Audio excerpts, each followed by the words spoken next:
مرحبا أعزائي، اليوم راح نقدم لكم طريقة عمل المعمول الشامي. أولا نضيف كاس ونص من دقيق السامولينا اللي هو السميد الباودر. اللي يسأل شنو سامولينا، السميد الباودر اللي هو نفس السميد اللي نسوي به البسبوسة بس يكون باودر. هذا نوعه. هاي 1.5 دقيق عادي لكافة الاستعمالات.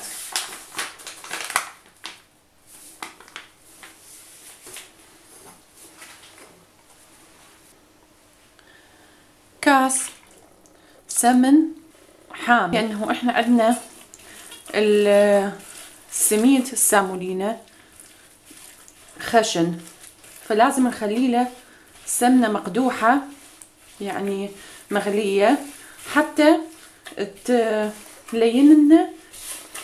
هسه نفرك بهاي الطريقة، وهاي هسه بعد ما فركته اتركه 8 ساعات حتى يشرب حبات السميد كل الدهن وينعم معانا حتى من نشويه يكون ناعم. هسه نجي للحشوات. من ما خلينا العجينة بالثلاجة لازم نجهز الحشوات حتى اول ما نعجنها نشتغل. عندي خليت تمر وفستق وجوز، طبعا هذا الشي راجع لكم، تريدون تمر واحدة جوز واحدة كرات المبروش اي شي انتو احرار بيه، بس المهم انا بدي اشوفكم هاي 3 حشوات. 3 حشوات جيت ضفت لهن ملعقة، كل وحدة ملعقة من السمنة. طبعا السمنة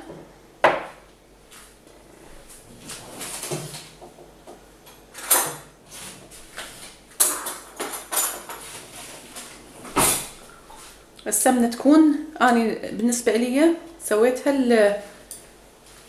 السمنة الحرة حتى تعطي نكهة للحشوة، وانتو الخيار لكم. ملعقة هنا ملعقة هنا، اذا ما متوفرة عندكم الحرة العادية ما نريدها تكون مكلفة. هاي ثالثة.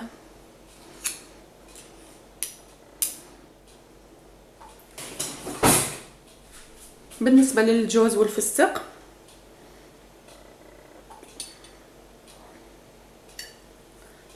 ملعقة ماء الزهر، وهذا ايضا اختياري، اللي ما يحبها مو ضروري يخليه.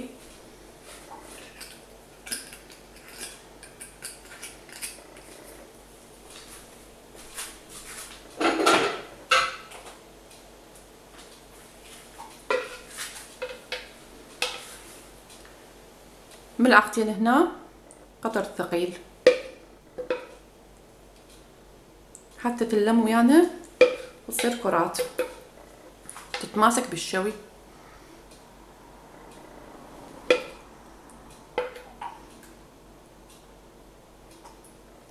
وإذا يعني الشغلة شوي صعب عليكم، السكر والماء الورد هو حيخليها تتماسك، بس أنا ضفت لها قطر. بالنسبة لنكهة التمر تقدرون تضيفون هيل مطحون مع السمسم، يعطي نكهة راقية كلش للتمر.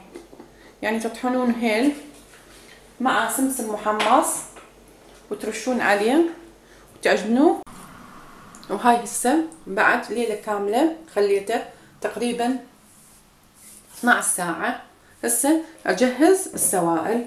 نصف كاس ماء، نفس الكاس اللي قصت بيه الدقيق والسمنة.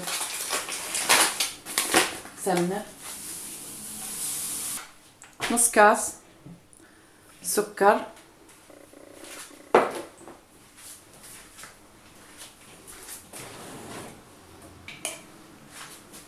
تقريبا 8 كوب قطر، تقريبا 3 ملاعق.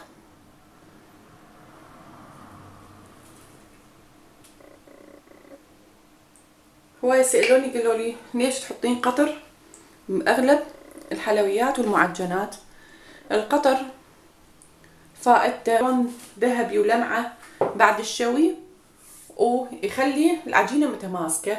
يعني بالنسبة للمعمول والكليتشة القالب اللي نستعمله للشوي ما راح يخرب عندنا، يبقى على نفس شكله، يحافظ على شكله.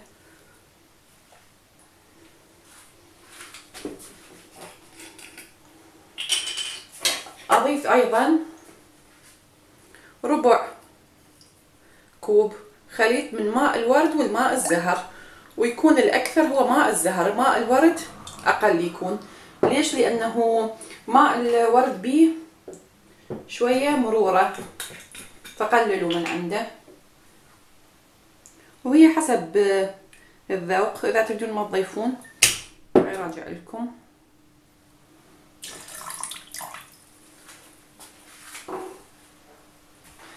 عندي أيضا بهار الكليتشة، ويسموها بالدول العربية الأخرى دقة كعك. نضيفه بالتدريج.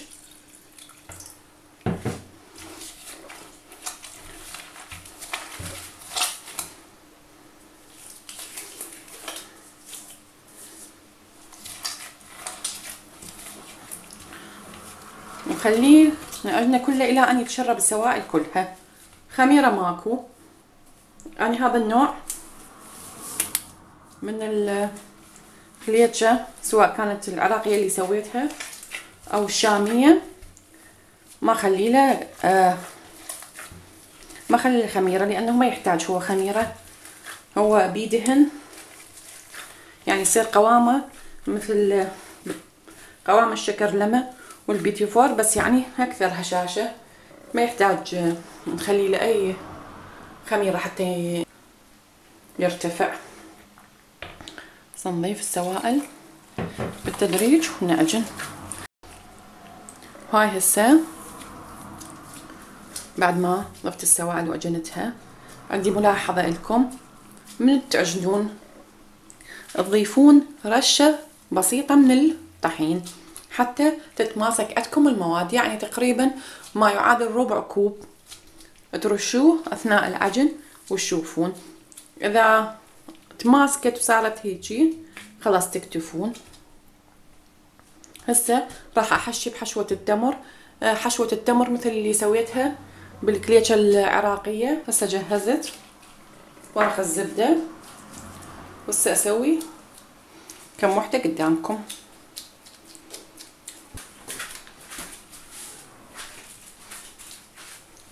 هاي كورت التمر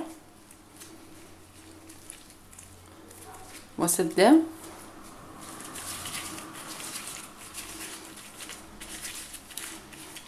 وخليه بالقالب.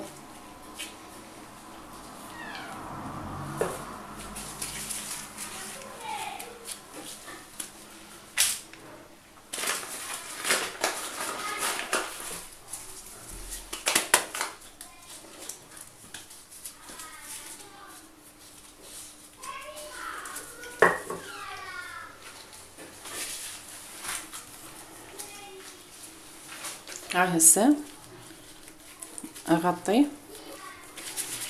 واسوي بهاي الطريقة.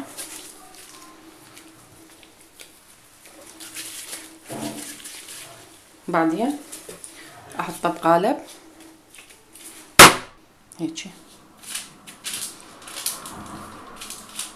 اسوي لكم واحدة ثانية.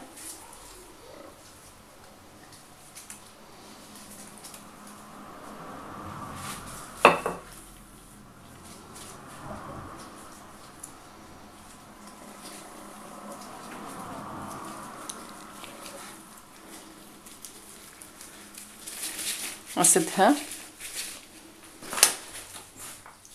اذا شفتوا شوي قام يلتصق القالب، هيجي رشة كلش خفيفة من الدقيق. هاي الطريقة.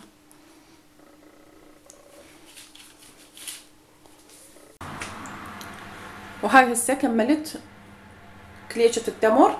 هسه اسوي ادخلها بالفرن واسوي كليشة الجوز، واشوفكم شلون اسوي 2 3. هسه اجي اسوي هيجي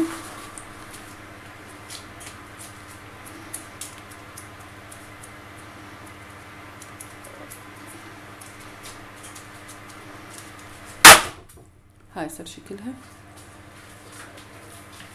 اشوفكم واحدة ثانية تحشون.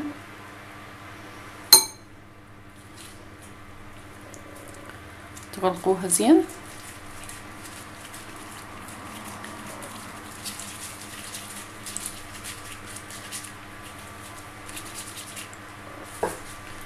تخلوها، واذا حسيتوا القالب يلتصق باصبعكم جيبوا دقيق ومشوه، لا تخلون هوايه لانه يتشقق بالفرن اذا خليتوا دقيقه هوايه.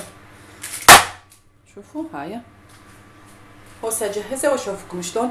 وبالنسبه للكليتشه العراقيه اللي ما بيها خمره او هذا المعمول الكليتشه السوريه، ما تخلون بوجههن اي سائل تلميع، يعني لا صفار بيض لا حليب، لانه هي تتحمر من وحدها.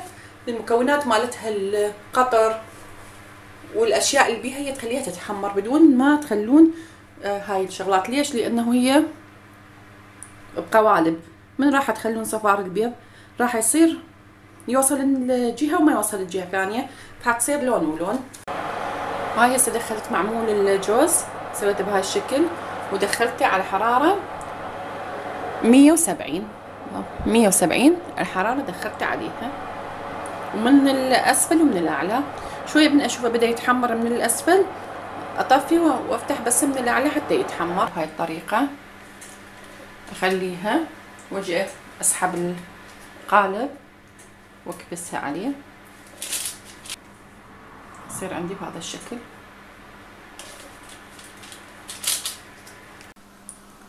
وهذا المعمول السوري بعد ما كمل، اتمنى انتم تجربوه ويعجبكم، ومواده متوفره وسهل وبسيط.